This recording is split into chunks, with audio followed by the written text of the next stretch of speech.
Good morning, everybody. It's my pleasure to introduce the first speaker, a longtime colleague of ours in Zurich, Professor Volker Springel from the Heidelberg Institute for Theoretical Physics in Heidelberg. Volker will tell us about the latest attempts to simulate cosmic structures such as stars and galaxies.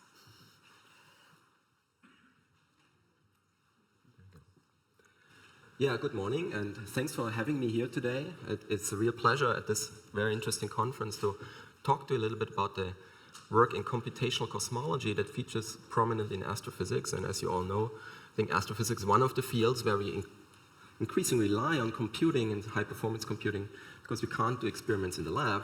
So we can do them very often on the computer and therefore use machines, high-performance computers, as discovery machines. In my talk, I would like to give you a little bit of an introduction to this field and show you some of the recent results and how far we progressed at this point. Maybe let me start here, basically at home. We, at a clear night, are fortunate enough to see maybe the band of the Milky Way across the sky. I think there we have a first glimpse of the complexity of what's out there in the universe. Of course, we now know that our own sun is just one of about 100 billion stars in a pretty innocent location in a spiral galaxy somewhere close to the outer edge. And the stars you see at the night sky, suppose maybe the sun would be around here, would be in a very small ball around this position, nothing else you could see. So this galaxy here is one of the beautiful grand design spiral galaxies that we see in the universe. In fact, we see many different types of galaxies. Some have other types of disk shapes that are distorted with these bars. Others have large spherical halos of stars embedded in them. Some look really bizarre, and then there are huge assemblies of galaxies, so-called galaxy clusters, in the center containing very luminous spheroidal galaxies that are often 100 to 1,000 times more luminous than the Milky Way. So we would like to understand where these objects come from and what determines their shape, their sizes. And to answer this question, we have to turn to cosmology and look at other observations. For example, if we map out the large-scale distribution of galaxies, that's done in so-called galaxy redshift surveys. Here's a map of the large-scale galaxy distribution. Basically, we sit here in the apex of this cone. As we peer out into the universe back in time, we see galaxies several billion light years on our backward slide cone into the past. And these about 100,000 galaxies that you see as blue dots, they assemble into a cosmic web, into a foam-like structure. This discovery of the structures, observational discovery, is maybe now 30 years ago, so it's relatively recent, and we now want to understand, of course, how these structures arise. Here's another image made with the famous Hubble Space Telescope. This is basically peering at a black spot on the sky. But if you expose for long enough, you then see very distant galaxies, and you see a bewildering variety of shapes and sizes. And also, you see that the galaxies apparently already existed several billion years after the Big Bang. And in fact, coming to the Big Bang, there's one other key observation that has propelled cosmology into a precision science, and that it comes from observations of the microwave background radiation field. That's basically the relic heat radiation left behind by the hot Big Bang. We see here photons that were basically emitted 380,000 years after the Big Bang. Then they traveled for 13.5 billion years to us, through, of course, over a gigantic distance.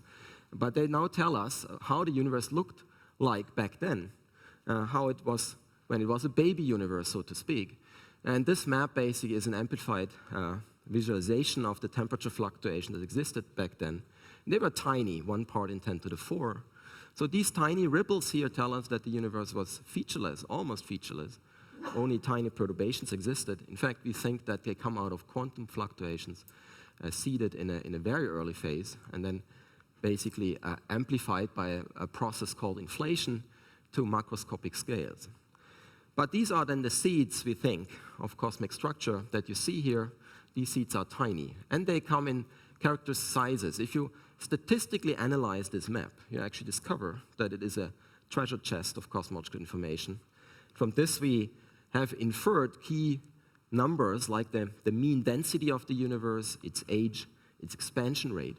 In total, you can constrain with the so-called angular power spectrum that's measured here by the Planck satellite very precisely 6 numbers that are essentially free, determined by cosmological observations, but they determine now the standard model of cosmology and basically set the stage for everything else that happens afterwards, after the 380,000 years. And you see the measurements in the red arrow bars, and the green is the model. The model is the current standard cosmological model. One of the problems we have is this really bizarre and strange model, because it claims that most of the universe is made up of stuff we don't actually know. The matter content is 85% of it is made up by an elementary particle, so-called dark matter, that we have yet to identify.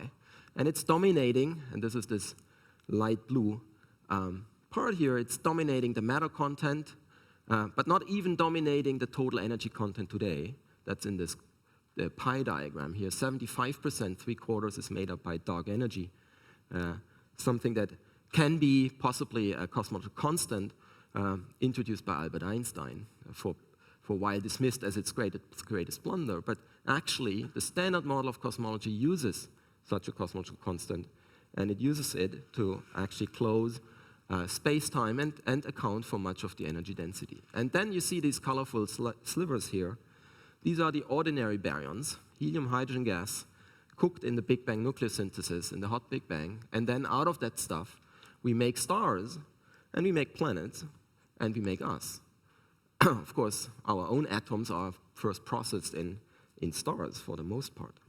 So that's a fascinating story in a nutshell of the composition of the universe, and whether this strange model is actually true, and whether from this initial condition we see in the microwave background, whether all the complicated structures, including galaxies and planets, grow up to today. That's the challenge of astrophysics, much of it, and we really rely heavily on computing to answer whether this is a viable scenario, because what we can do is we can initialize the initial conditions of the Big Bang on some powerful machine, crank the laws of physics forward in time, then we should get out real galaxies like the one we see here in this image. And basically, I would like to tell you a little bit about the current state of affairs. Of course, from a perspective of my own work, I don't give you a full review of what's going on. That would be that would require a full day. So excuse me if I make a little bit of a selection of stuff, mostly from work I have been involved in myself. So this shows you the collapse of a primordial cloud of dark matter. In this animation, here is a time scale. This is now 100 million years after the Big Bang. And this matter distribution was perturbed slightly, exactly with the perturbations seen in the microwave background. And then you let gravity act. And these initial fluctuations are gravitationally unstable. A region that's slightly overdense grows in density contrast and attracts more matter. And eventually structures turn around, they decouple from the expansion of the universe and collapse onto themselves and form little pebbles, which we call halos. You see here that there was a rather feeble version of this cosmic web, and much of that will be relentlessly pulled together under the attraction of gravity to form ever bigger structures. We call that process hierarchical structure formation. First, small things are built, and then they grow and accrete matter and gradually build up bigger and bigger things. Now you see it's become quite dynamic. We are only about 2 billion years or so into cosmic evolution. That's about the time where protogalaxies form that precede our own galaxy, like our own Milky Way. In fact, this animation shows you the theoretical model we have for how the Milky Way galaxy would assemble, except that what's shown here is the dark matter component of the Milky Way. And you see it's actually fairly complicated. Its phase-space structure in this partially virialized halo is fairly complicated. As smaller things fall in, they still orbit in this so-called halo for a long time until they're sometimes disrupted by gravitational tidal forces. Now the evolution has quieted down, and that's basically how we imagine the dark matter halo of today's Milky Way galaxy. I should say this work basically has pioneered actually by my host, Ben Moore. So he pointed out first this bizarre, or this extremely large abundance of dark matter substructures. And if you identify those with luminous dwarf galaxies in our environment, you see that there's a apparent mismatch in number, which up to this day leads to discussions whether this is already a conflict with the theory or not. Now, we can also look at the large-scale structure. So if you evolve, this is now from a different calculation showing you the dark matter distribution on much larger scales, a fly-through. You see here the so-called cosmic web, the filamentary pattern, how the material is arranged, and then at cross points you form large structures. The biggest ones are galaxy clusters like this one here. And this is from a fairly large so-called n-body calculation done a few years ago in using about 300 billion bodies. So for that you need fairly large computers and also very substantial memory, and also the data volume created by these type of calculations that in a way try to make models for a representative part of the universe is very, very large. Here is just for the experts. This was actually done a few years ago on a machine that's now decommissioned at a computing center in Jülich. It required about 10 terabyte per snapshot, and the RAM was 30 terabyte at the time. It cost about 3 million CPU hours. Nowadays, this is more readily available, this type of power, and we are soon at a stage where we can do calculations on a regular basis, 10 times larger or so. And they are needed, in fact, for missions that probe particular dark energy. Now, but I want to get more to the challenge of galaxy formation. So if we look at this picture here of the simulated distribution of matter on large scales, so this is basically zoom in on this simulation, stretching here scales of several billion light years. This is close approaching the observable universe. If you zoom in several times, you actually come down to a galaxy cluster here, and you see the involved scales are on the range of 10 to 28 centimeters or so. But we are, of course, interested now in the actual galaxy sitting in this galaxy cluster. Every little yellow concentrated dot here is one of the galaxies orbiting around each other in this cluster. These objects are much smaller. They have maybe sizes of 10 to the 22 centimeters or so. So you have a dynamic range here of about 1 billion. But to understand how these galaxies evolve, it turns out, for example, you not only have to understand star formation, which are, of course, tiny on that scale, you also have to understand, for example, accretion onto the central supermassive black hole.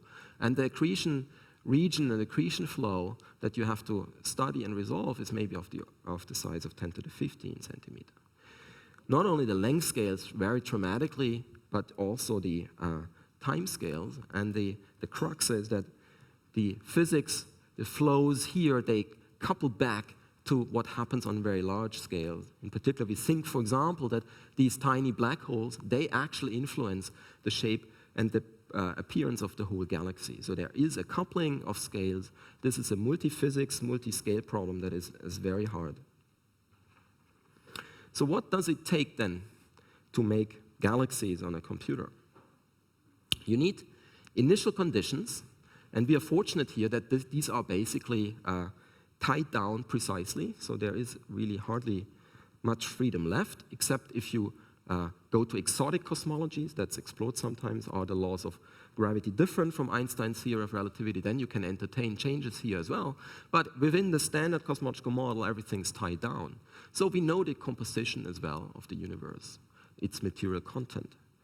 And to now let galaxies grow, we need galaxy formation physical processes as well. What are these? Well, first of all, gravity, we've seen this in one of the animations.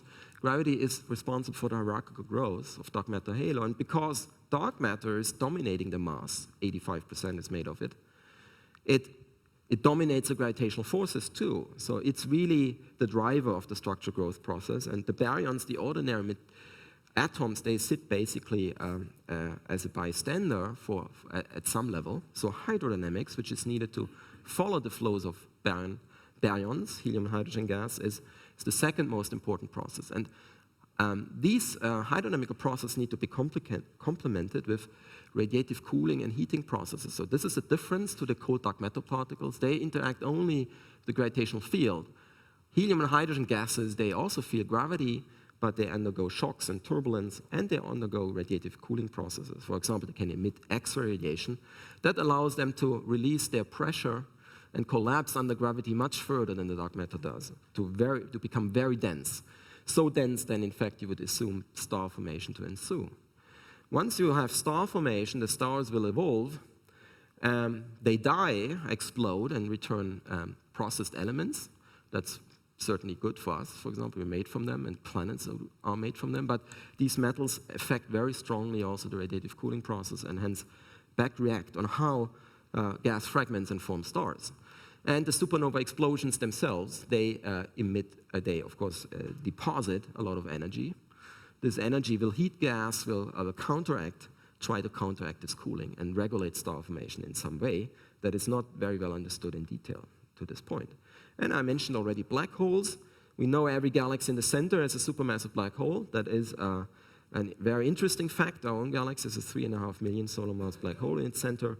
And we see black holes also depositing lots of energy. Sometimes when they shine as quasars, they are as bright as 100 billion stars. And so this energy can do damage to their host galaxies and actually influence their evolution. Then there are more processes in the gas, magnetohydrodynamics, probably very important, radiative transfer effects, clear when you talk about radiation fields. Then there are more exotic things, cosmic rays, so-called non-thermal particle populations, which are probably also very important in regulating star formation. And the list goes on, could be exotic physics, et cetera, et cetera. And I colored this list here from green, the stuff we understand well, to stuff that we understand less well. And the frontier is currently basically in this yellow part, coupling that to the better understood larger scale dynamics. Sometimes this is also called gastrophysics, the physics involved in the formation of galaxies. If you look up this in a dictionary, you actually find it's the physics of cooking. And so we need to cook galaxies. In fact, question very much is gastrophysics, do we really need this to make galaxies? This here is not from astrophysics, but this is in the journal of Flavor. So this talks again about gastronomy, not about astrophysics. But let me convince you that we actually need this gastrophysics, this processes that regulate galaxy growth.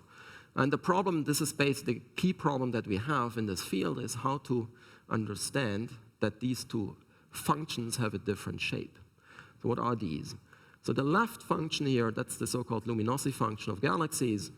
You just count here how many galaxies as a function of their size or their luminosity are there, and you determine then their number density, okay, as a function of the luminosity. That's basically this curve, and it has a power law shape at faint galaxies, and then there is a characteristic luminosity beyond which there are hardly any galaxies anymore. In a way, there is a maximum size of galaxies, and that maximum size is enforced very sharply, then the galaxy luminosity function drops like a rock. If you then imagine a picture, you've seen the cold dark matter structures, let's put in every dark matter pebble a galaxy with a luminosity proportional to the mass of the dark matter ball, then you would get a luminosity function equivalent to the halo mass function. So here you count just how many dark matter sites are there as a function of their mass. Then you get this function. And the problem basically is that the power law part of this is going up much more steeply than the luminosity function, and also the decline at the bright end is actually less steep. So the shapes of these two curves do not match. Yet you might entertain a model where you say, okay, the brightest galaxy is probably in the biggest halo, the next brightest in the next biggest halo, and so on. That technique is essentially, this rank ordering is essentially the idea of abundance matching. And if you think that that is holding, you find a very interesting result, namely then you can look at what would be the expected stellar mass in dark matter halos as a function of their size, and you can play a game and ratio that to the halo mass. So the stellar mass over the halo mass, the dark matter halo mass in which this galaxy sits as a function of the halo mass. So you get this sort of curve here. And what this tells you is that there is a characteristic mass, 10 to the 12 solar masses. Coincidentally, that's the size of the Milky Way. And all the stars in the universe like to form in halos of roughly the Milky Way size, with only a small spread around them. You can make some bars and you find out that 90% of the stars or so are in halos just say a dex or so around the Milky Way's mass. And we need to understand why is that? How on earth do stars know in which dark matter halo they sit? And then they only form there. And the astrophysics regulating this believe that these are supernova explosions here, and on the right side, it's the accreting black holes in the center of galaxies, AGN. So now let me talk about how we approach this at the moment. So we have a bunch of partial differential equations that describe the most important processes. For us, these are basically these two boxes here. The Poisson-Vlasov system to describe the cold dark matter that's forming a collisionless fluid. It is coupled here to the Poisson equation describing the gravitational field. That's the collisionless-Boltzmann equation. That's discretized by an n-body method. So we basically Monte Carlo this equation. And there are very mature, well-developed techniques for this. Then we have hydrodynamics. These are the conservation laws of ideal fluid dynamics. The gases have a very low viscosity in cosmology, so we treat them as ideal gases. So we don't actually need a viscous tensor here. These are a hyperbolic set of equations. And of course, in fluid dynamics, there is a large variety of techniques. I'll show you in a minute the special technique that we use for that. In principle, you have additional methods, Maxwell's equations and radiative transfer equations. Sometimes you need GR, not necessarily for galaxy formation and so on. So it can become very complicated. But at the face value, we need to solve complicated systems of PDEs. Now for hydrodynamics, we actually use, in our own work, a rather strange method at first sight. We use a moving dynamic mesh. This is an example how this is. Let me maybe show you this. It's perhaps best to see this in a picture or better yet in an animation. Here you see that this mesh was initially Cartesian. It flows now to the right in the red part of the flow, to the left in the blue one, and you form a Kelvin-Helmholtz instability here. But you see that the mesh is actually moving. That's the characteristic feature of this type technique. And we solve on this unstructured mesh, we solve Riemann problems at the interfaces, so basically like finite volume methods do that. But the distinguishing mark here of this method is that we use an unstructured Voronoi mesh. You see that here. That's created by a set of points that you throw into space. These are these red points. Then the Voronoi tile around every point is just the region of space closest to the particular point, closer than to any other point. But it's a very well-known geometrical construction. And basically, we discretize the fluid on this Voronoi set of points. This is right away, once you give up the structured nature of a Cartesian grid, you run into all sorts of problems. First of all, you have to calculate actually this mesh. We do this by calculating the Delaunay triangulation, which is the topological dual to its unique one. That's the empty circumcircle property. For this, there are very fast algorithms. Once you have that, then actually the edge list here is corresponding to the face list here. You see this when you overlay these two. So these are topological dual to each other. Then, once you have this, why do we use this Voronoi tessellation? Maybe I can best explain this by showing another animation. You see a differentially rotating disk at very low resolution. So can you see the cells that are used in the calculation? And these are these Voronoi tiles. And in a second, we should see some points marking some of these cells. And the special mathematical property of this Voronoi construction is that once you shear the mesh in many other unstructured meshes, that would lead to a complete destruction, topological-wise, by bow tie cells or mesh shearing.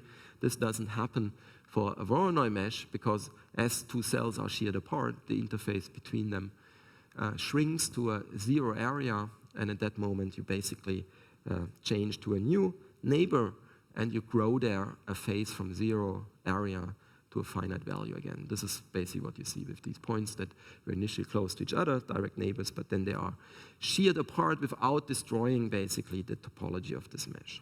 So there's a continuous transformation of the mesh. Now, why are we interested in this? Well, the prime reason why we're interested in this is that once you have such a moving mesh, you can let it flow along with the galaxies, and they often move at very supersonic speeds. They don't respect preferred directions. The geometry needs to be very flexible. And you ideally would like to have your results being invariant under large bulk motions of the objects you study. exactly what happens in cosmology. And that pays off. So because the moving mesh then reduces so-called advection errors, errors you get in the solutions that just come because you have a bulk speed of your system across a stationary mesh. This is illustrated here in this standard test problem, Woodward and colorless interacting double blast wave problem. Doesn't really matter what it is precisely, but you see here a moving mesh result and at equivalent resolution a static mesh result. And here are a bunch of shocks. For example, here on the right, these two are shocks. These are about equally well represented in both approaches, but contact discontinuities here, these are better represented in this moving mesh.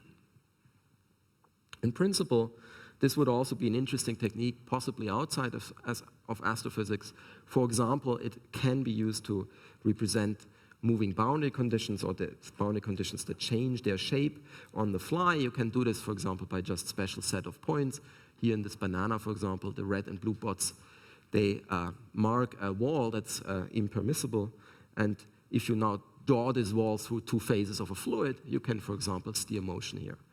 And in this little movie, you see another advantage of this Voronoi-based method that, again, basically this two-dimensional turbulence is represented quite well here, and especially this final partially layered material is advected through space without being mixed anymore. So that's a property that then is beneficial in these applications in cosmology. Good, but then let me now move on to actual applications of this method in cosmology. So I would like to talk now a little bit about the Illusory Project. This is a set of large hydro simulations that try to form galaxies in a realistic way, not, of course, as realistic as we can do it at the moment, in a representative region of the universe. And the parameters of this, that here a region of about 100 megaparsec on a side are followed in a periodic box. So these are 350 to 400 million light years across.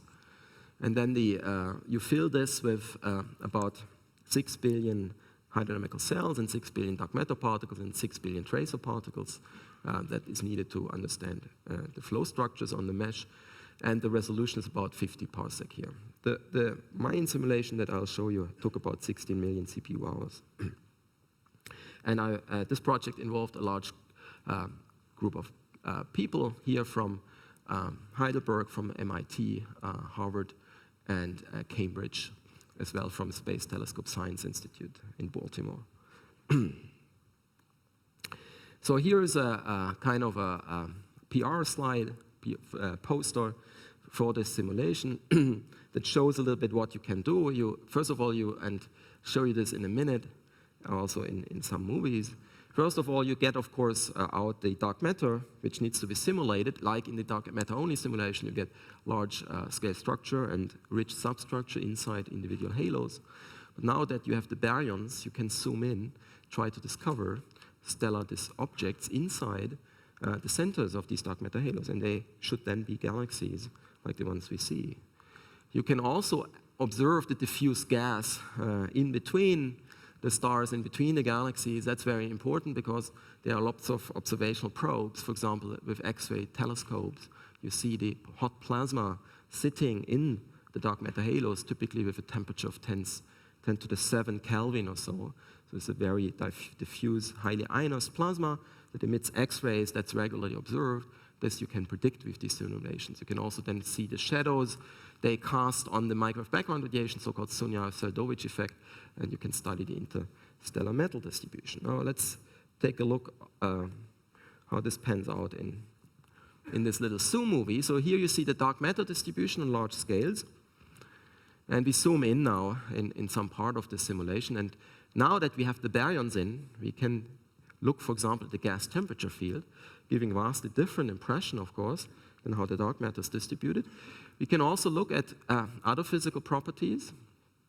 Here we'll see, for example, the gas metallicity. So this is basically the pollution of the primordial mix of helium and hydrogen with heavy elements that were blown out from the galaxies. But most interestingly, when you zoom in further and further, we eventually see stellar objects at the centers of these dark matter halos. Here is a disk-like galaxy. And I actually see this is a spiral-like galaxy, relatively blue, because it has a lot of ongoing star formation. And around this spiral galaxy, there are a few luminous or satellite systems that you see here in the neutral gas. That would be the dwarf galaxies around this galaxy. So this starts to look somewhat plausible, and actually it looks quite close to our properties that we see in our own local group. We can also make predictions, of course, for things we don't readily see. For example, the gas velocity field, you see interesting weird structures in here, and you will later see where they come from.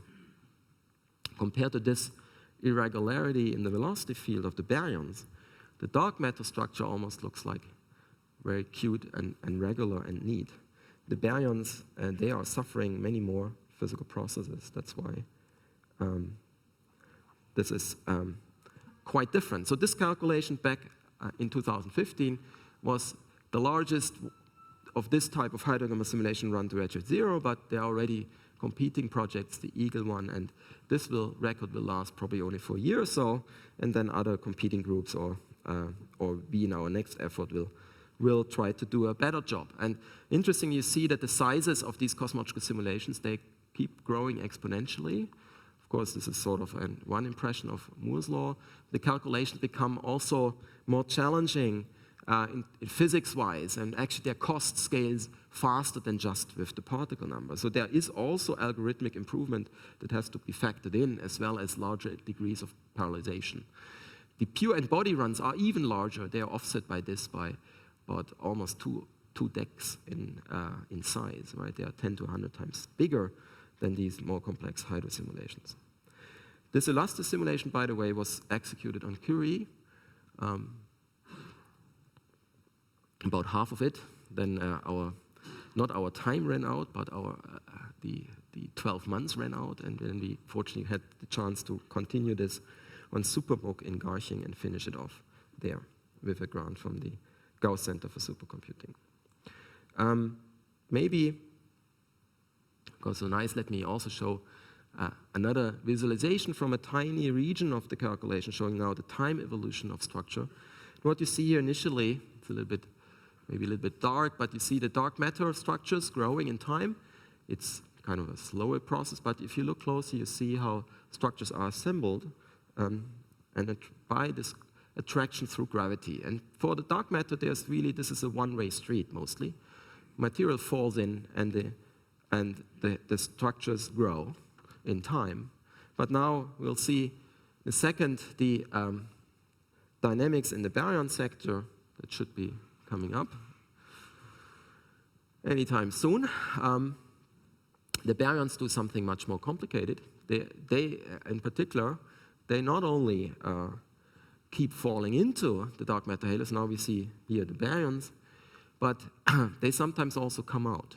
You see these large explosions, in a sense. In this case, these are individual events from so-called radio mode of the AGN, blowing out a lot of material. And you see a little flickering in here before that happens. This is almost like a thunderstorm. So this flickering here is a rapid temperature fluctuation which comes from the radiation field created by this accreting AGN that influence the ionization balance in the gas around them, and hence the temperature. Now you see here that that's why we also saw in the velocity field these remnants of these spherical shells. These are basically past explosions and explosive outflows driving baryons out of these galaxies. And now the result of this is that by now we can actually predict, and that was probably the most important result of this calculation, that we find a morphological mix of galaxies in this calculation that is awfully close to what's actually observed. Here, individual images of simulated galaxies extracted from about 1 million or so that are found in the simulation are shown. And they are arranged a little bit like Hubble's classic so-called tuning fork diagram. So Edwin Hubble, a famous astronomer, came up about 100 years ago with a classification scheme of galaxies that's still actually haunting us with its ancient nomenclature. But anyway, we have these so-called early type galaxies, which typically are are spherical and elliptical galaxies, and then we have two branches of disk-like galaxies. One of those has also bars. These are shown down there. And then we have lots of train wrecks, basically, irregular galaxies, that some of them just underwent a merger, collision with another galaxy, for example. And so this morphological mix, reproducing this in a direct cosmological simulation has been a goal for many years, and we are finally at the stage where this is possible. And also, what is interesting is the simulations do reproduce the observed trends of how this morphological mix varies as a function of galaxy size. For example, here is basically the stellar mass, the galaxy size, and the blue curve here is the abundance of these late-type galaxies, the spiral galaxies. The red one are these spheroidal galaxies. And you see that big galaxies, they come mostly as these spherical beasts. Smaller galaxies tend to be disk-like. And this sort of trend is relatively well, these are observation data points here, is qualitatively reproduced by the simulation. Yeah. Okay, there are lots of other results of this calculation that for most part are probably only interesting to the expert. So for example, we can explain the abundance of galaxies as a function of epoch, so not only today but also at higher redshift. Now this is interesting plot, maybe this shows the star formation efficiency that I showed you earlier. And the colored shaded areas here that would be the target region. The calculation would have to reproduce that to perfectly match the observation data. That's not quite the case. So the illustrious prediction here is based the black line. You see that there is still a problem here at the bright end. These galaxies that we predict are still too massive. The black holes, even though we cranked up the feedback physics to what seems plausible and possibly beyond, we still don't have small enough galaxies. Yet, overall, it looks pretty plausible. So you can make, for example, artificial observational maps. Compare in the observational plane, real observations, for example, for the Hubble Ultra Deep Field, something I've shown before. So one of the images here is the Hubble Deep Field, and one is the simulated image. You can probably tell them apart, but don't give too much away if I say this is the simulated light cone, backwards light cone, and the other is the Hubble Deep Field. But still, we now see actually galaxy shapes that are quite plausible, and also the size evolution over cosmic time is realistic. Let me maybe not bore you too much with details. So there are many other things that you can query such calculations and check whether they make correct predictions, and you can try to understand then whether your astrophysical ideas about how star formation is regulated is correct. And we are really in many ways are still at the beginning, but we have made substantial progress, and that progress has actually also been recognized in the public. And when we released this pretty much exactly 1 year ago, we had a pretty pleasing echo in the international press. And if you do astronomy and cosmology, of course, advantages, because that's a subject that many people, the laymen, the general public, and I hope many of you too, even if you're not astronomers, can relate to. The question then is the glass half empty or half full in galaxy formation, I guess? So from simulations like this and many others, you can conclude that the basic paradigm seems to work. But of course, if you discuss the astrophysical detail, there are lots of things we don't fully understand. Here's just a partial list of many questions that are still outstanding. We have to rely on so-called subgrid prescriptions for many things, like, for example, how star formation is happening in detail. So these are semi-empirical equations that are put into the codes, and that is not a real understanding, and we would like to basically advance the dynamic range of future calculations to address this better. And there are, as I showed you in my slide on the dynamic range, there are many challenges. It's not only about missing physics. We're working on incorporating missing physics, for example, cosmic rays. This is just a slide on some of their physics. These are thought to be very important for driving gas loss in galaxies. And if you want to follow cosmic rays, you need to do MHD, magnetohydrodynamics, because their motion is coupled directly to the magnetic field. They can propagate along them, and you end up with additional sets of complicated partial differential equations. Here are the streaming equations for the cosmic rays that we're trying to currently put into the code. and other people do this as well. This is one of the many new frontiers in this field. So it will, again, increase the complexity of the codes and make the calculations much more demanding. At the same time, we have a problem. I just want to mention this. We work a lot on, we need to work a lot on code developments that allow the codes to scale yet better to much larger core numbers, to have much larger degrees of concurrency, and also to deal with the dynamic range that's basically occurring in these simulations in a better way. I mean, this is just a slide from an actual large-scale run that shows sort of the distribution of stuff on various time bins. And you just have to know from this that basically when the calculation advances forward in time, there are situations where the whole system needs to, for example, get a force calculation. And then there are fast-evolving parts of the system that require this much more frequently. The crux is these are much smaller. Now we need to parallelize every of these steps. Every step here that the code needs to do is a vertical line. And basically, if you now have a large universe that basically you have to map on 30 terabyte RAM here, then you find that maybe a fraction of 10 to the minus 6 of those objects or particles need to be advanced every second time step, but also in parallel without wasting cycles. And this is a very, very difficult problem.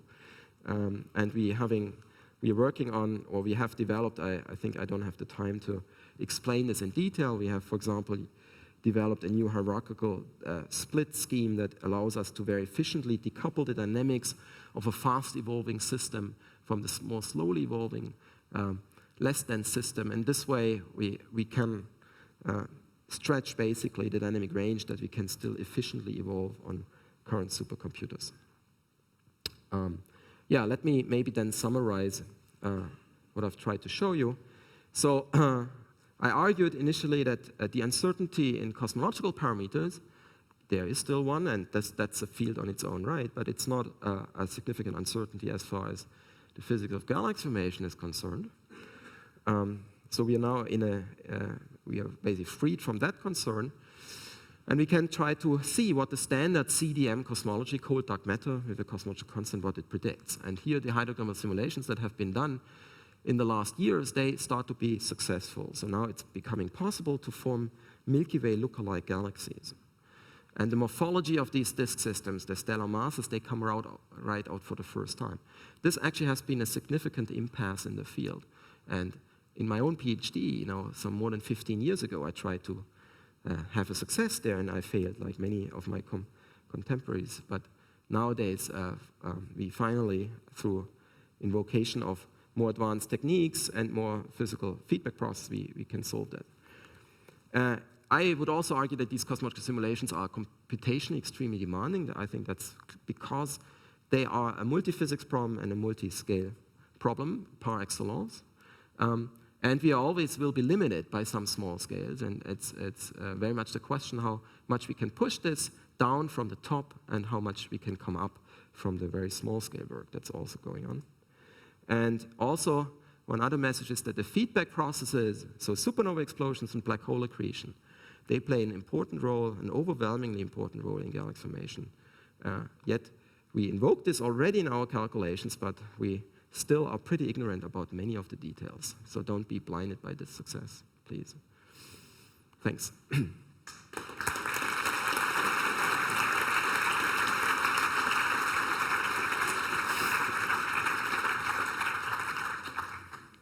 We have time for some questions from the audience. You used the word predict, and I was wondering in what sense it was a prediction. It seems like you knew the answer before you started. So maybe I misunderstood that. Yes, you're right. We know part of the answer where we want to get to. That is true, and we use, and that it's also true. There are some phenomenological equations that are basically observational input that's fed into the models. Okay, so that is of course, from a philosophical point of view, this is clearly compromising the predictive power you have. However, you can easily convince yourself that the number of constraints you put in and the vast array of things you can then, well, I can say again, predict, or can you analyze, or can measure from a simulation that you had no idea what the answer would be at all, right? That is really vast, I think, right? And but you're right. I mean, that's one of the reasons why we try to work towards understanding some of these so-called subgrid processes better, to eliminate some of the ad hoc numbers that come from observations, largely, right? But I think we do have the advantage that the initial conditions are clear, and then I think in the dark matter sector that drives the growth, for example, there's really nothing that you can adjust. We can once we add magnetic fields, there we also see that the dynamo process that happen, they are going to saturation, and then the field structure that's coming out is basically completely without free parameters. We can't mess around with it, so that there is a prediction there. Lucio. So as you mentioned... I'll repeat the question. So as you mentioned, the subgrid modeling is a crucial part of simulations in cosmology and astrophysics. Now, in the last simulations, like in all the simulations, you used supermassive black holes releasing energy as one of the subgrid modeling effects. And we know that this is really poorly understood, although we all believe that it's important. So if you had run the illustrious without that effect, what things would you still get right and what things you wouldn't get right? Can you repeat the question? So yeah, Lucio asked about the subgrid prescriptions, in particular asked if we would repeat the calculation without black hole physics included, which is poorly understood, what would be the answer? Okay, we actually have done this, so we have done a much smaller version of that without the black holes. What happens is everything looks fine for the smaller galaxies up to about Milky Way size, and then the bigger ones become insanely too big. Okay, so these are galaxies sitting in mostly groups of galaxy groups and clusters of galaxies, and they become factor of 10 to 100 too massive. And basically, the bright end of the luminosity function has a terrible shape if we don't include the black holes. So quenching doesn't work, basically. You're saying your initial conditions are very accurate. You're still trying to constrain or initialize a very nonlinear model with an initial state that goes with uncertainty. I just wonder how much of your statistics actually depend on the uncertainties associated with your initial conditions.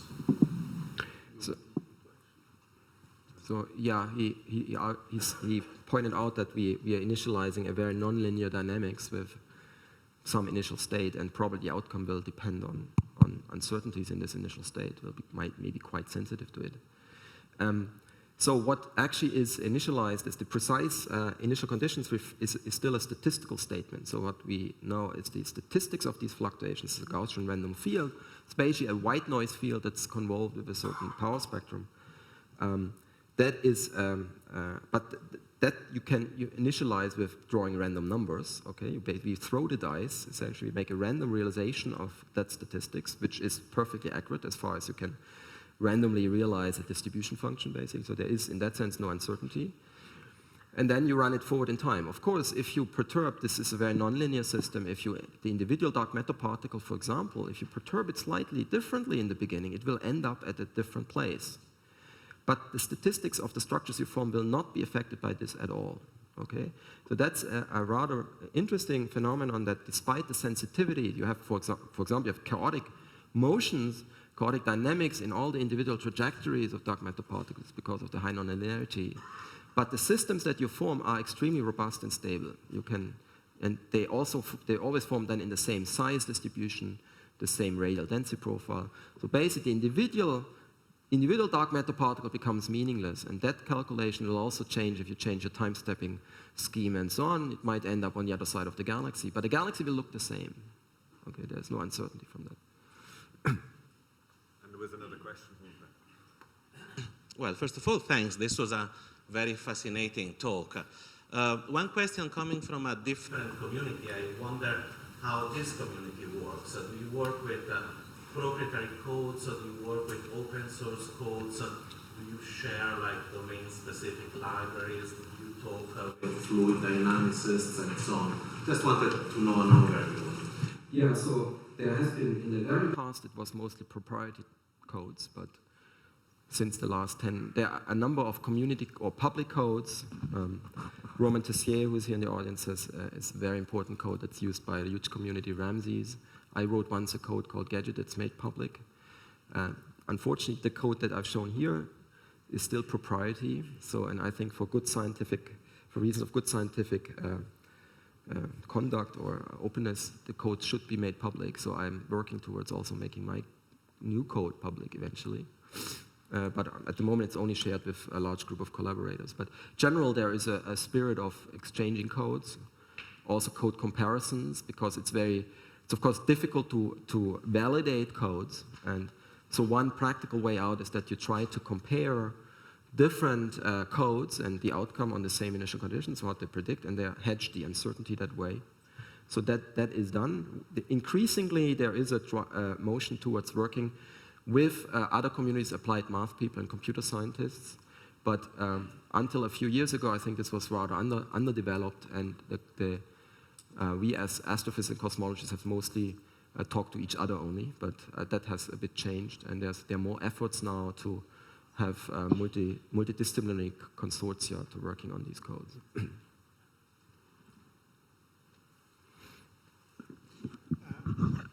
Small detail, this moving grid that you showed there, is it fully Lagrangian or does it move with the fluid? Or? Yeah, I didn't explain this well. Yeah, so it is, once you have these mesh generating points, you can move them actually in an arbitrary way. But this default way how we use the code is to set their motion to the fluid velocity at that point. So then the code approximates a Lagrangian code, but it's still quasi-Lagrangian because while on average the mesh follows the flow, there can still be some residual mass fluxes across the faces, okay, which is calculated.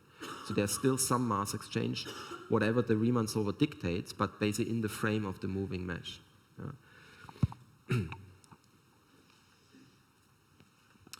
Yeah, excellent talk. I'm not a cosmologist, so I'll feel free to ask a dumb question.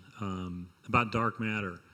As I understand it, it was first postulated in 1930, so we're about 15 years from the 1 century mark of it remaining unexplained.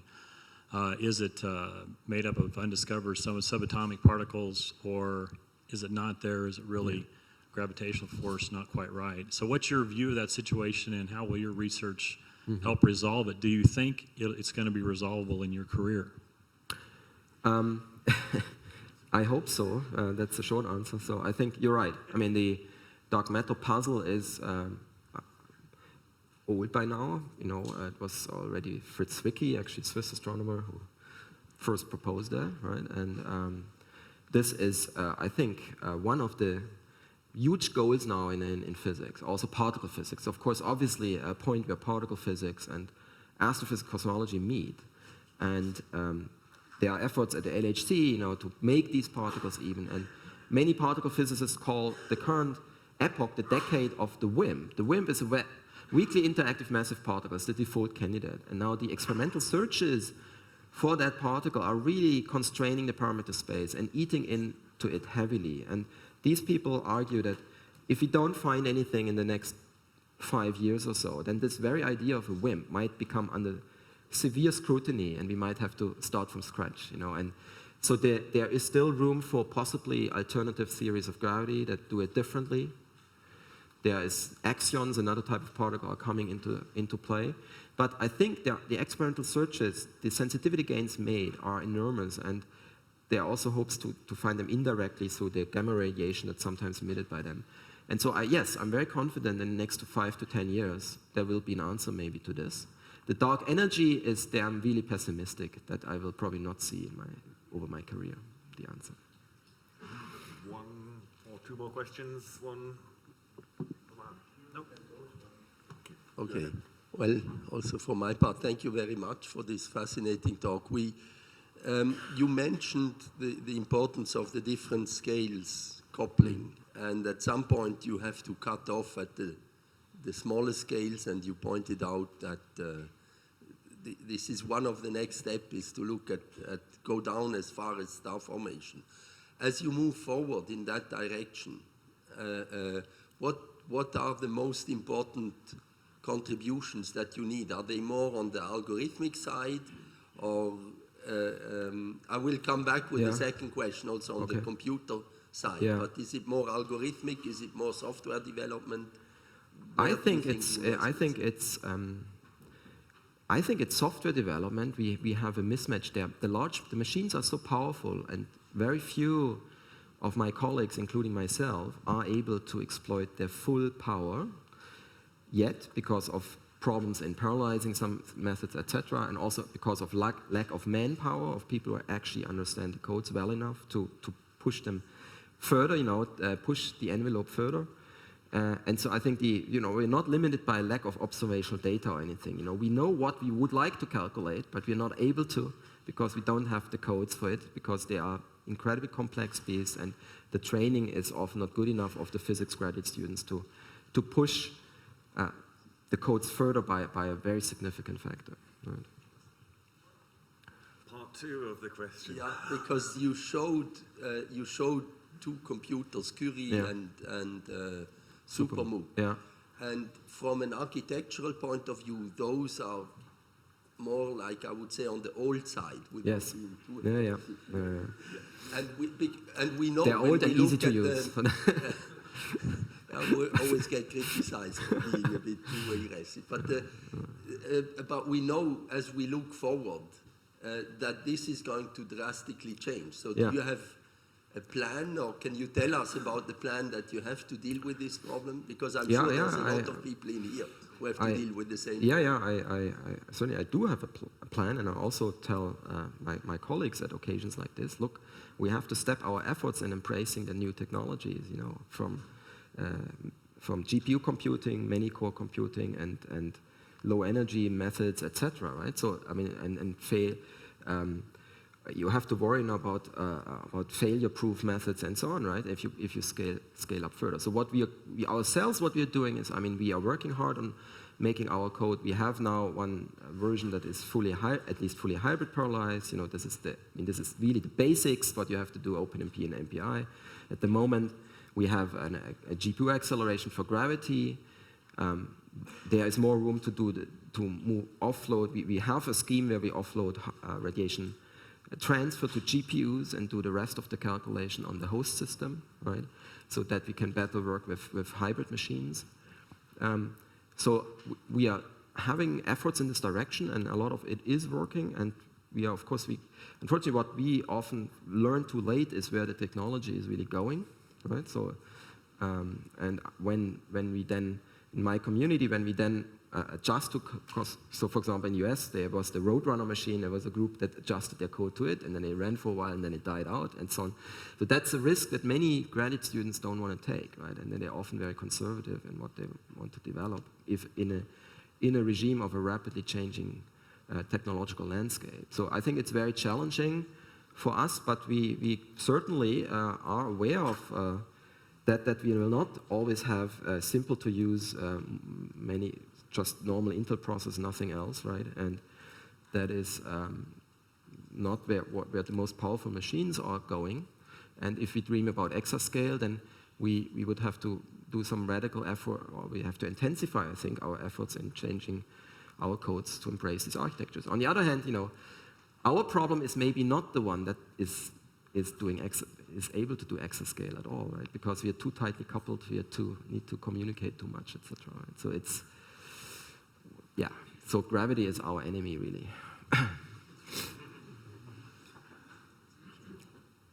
Okay, thank you very much, Volker. Very